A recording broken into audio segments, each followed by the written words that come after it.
Start. নমস্কার, আমি সমিত পাল।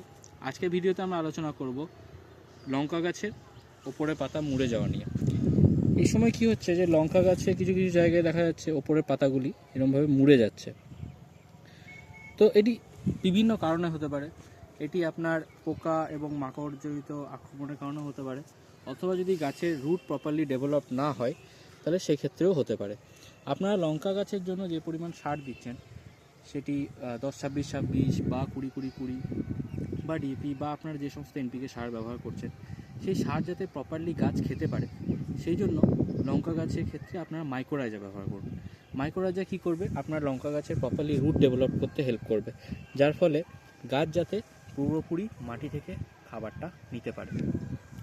গাছ যদি পুরোপুরি খাবার বা আপনার যে সার দিচ্ছেন সে সার যদি নেয়, তাহলে গাছের এই ধরনের কোঁকড়া লেগে যাওয়ার সমস্যা বা পাতা কুঁকড়ে যাওয়ার সমস্যা আসবে না। অথবা যদি গাছের আপনার মাকড় বা পোকার শোষক পোকার আক্রমণ হয়ে থাকে, মাকড় আপনার লঙ্কার জন্য ইয়েলো মাইটস লাগে, এবং আপনার যখন পোকামাকড় শোষক পোকা আক্রমণ লাগে সেক্ষেত্রে লঙ্কাতে থ্রিপস লাগে, এবং কিছু কিছু ক্ষেত্রে অ্যাফিডস এবং জ্যাসিডসও লেগে থাকে।